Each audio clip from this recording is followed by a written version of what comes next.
définir un peu cette crise en un mot? Mais c'est que aujourd'hui, le Congo est sous une occupation ethnique. Dans les FARDC, il y a 545 officiers Tutsis rwandais. Kabila est un Rwandais. Ce n'est pas une insulte.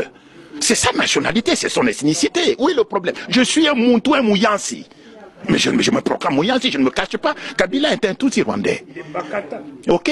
Oui, je suis un Mouyansi de Bagata. Ce n'est pas, c'est pas une honte. Kabila est un Tutsi rwandais, qu'il rentre au Rwanda. Même chose avec Bisengimana, Charles et tous ces gens-là.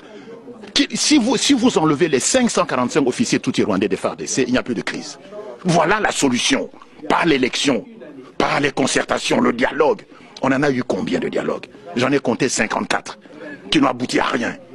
Donc, la MONUSCO et l'ONU et la communauté internationale admettraient pendant une seconde que la crise congolaise est de type ethnique, qu'il n'y a pas de Tutsi rwandais. Pour ceux qui connaissent un peu l'histoire, c'est une insulte. Il n'y a pas de Tutsi congolais, bon Dieu. Le Rwanda a été créé au XVIIe siècle avant la création de l'État indépendant du Congo. Et le Rwanda fut une colonie allemande. Les Allemands n'auraient jamais laissé le roi Léopold II s'emparer des populations Tutsi rwandais, n'est-ce pas? Donc, les Tutsis sont au Rwanda, qu'ils rentrent au Rwanda. Qu'il y ait des Tutsis de nationalité congolaise, oui. Mais des Tutsis congolais, il n'y en a pas parce que les Tutsis n'ont pas de terre au Congo. Il n'y a pas de terre appartenant aux Tutsis sur le territoire congolais. De même qu'il y a des Congolais qui habitent en Belgique, il y a des Balouba, des Bayansi, des Batédra qui vivent en Belgique, mais il n'y a pas de Batété la belge, il n'y a pas de Balouba belge, parce que nous n'avons pas de terre ici, nous n'avons que la nationalité. Qu'il y ait des Tutsis qui ont acquis la nationalité congolaise, d'accord, mais ils n'ont pas de terre ancestrale. Nous avons la liste, qui se trouve ici d'ailleurs au musée de Tervuren, de toutes les ethnies bantous qui ont cédé leur terre au roi Léopold II pour constituer l'État indépendant du Congo. Parce que l'État indépendant du Congo, l'EIC, contrairement aux autres pays africains, a été créé par fusion de terres, par addition de terres, appartenant à une quinzaine de royaumes et d'empires et à quelques centaines de communautés traditionnelles africaines bantoues. Alors que les autres États africains, les autres colonies africaines ont été créés par division. Nous, c'est par fusion, par addition des terres. Et quand vous regardez les gens dont on a additionné les terres, il n'y a pas de terre de Bami Tutsi rwandais. Il n'y en a pas.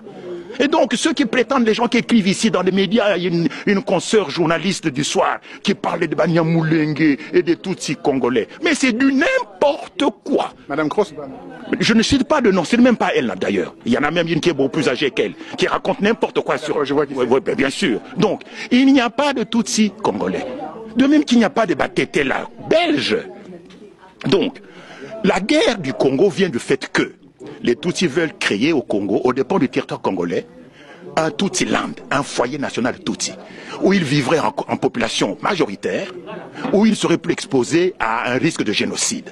Et ce territoire, ils veulent le prendre où? Au Kivu. C'est pour ça que le Kivu n'a pas été impliqué dans la réforme administrative.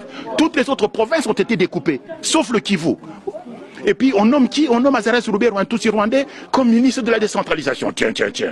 Mais ça se voit comme le nez au milieu de la figure.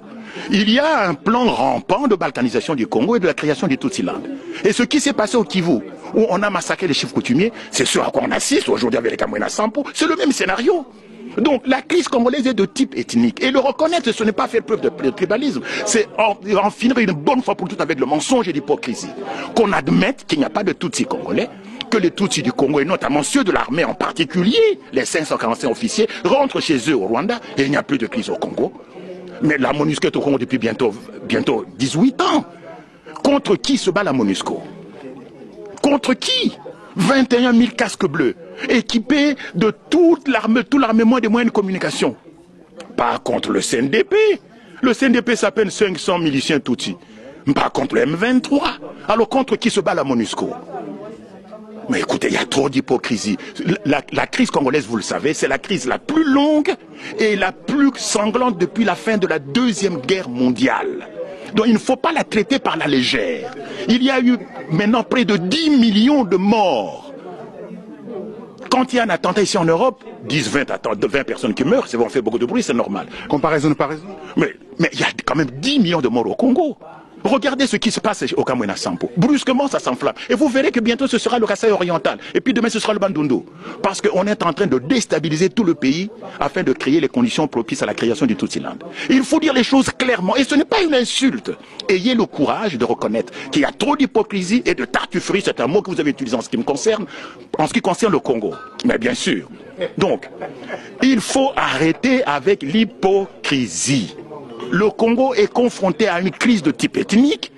Le génocide du Rwanda, n'est-ce pas, de 1994.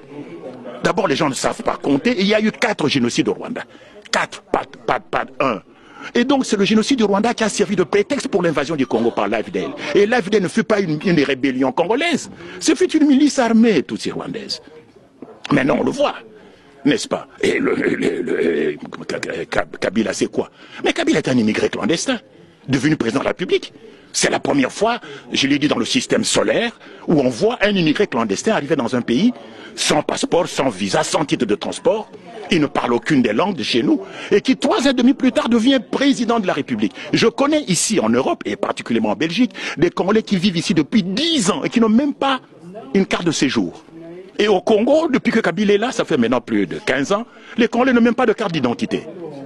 Ça signifie quoi? Mais c'est une monstruosité, ça signifie que l'État congolais ne reconnaît pas ses citoyens. Donc on n'a plus aucun droit au Congo. Si vous avez une maison, on peut vous la confisquer, puisque vous n'avez pas de carte d'identité, l'État ne vous reconnaît pas, vous n'avez pas de carte d'identité. Comment expliquer qu'on fasse des élections? On a parlé d'élections, mais il fallait commencer par là. Comment expliquer ce grand mystère? Le Congolais n'est protégé par aucune loi, puisque nous n'avons plus de carte d'identité. L'État ne vous reconnaît pas. Donc vous n'avez aucun droit, ni au droit à la vie, ni à la nourriture.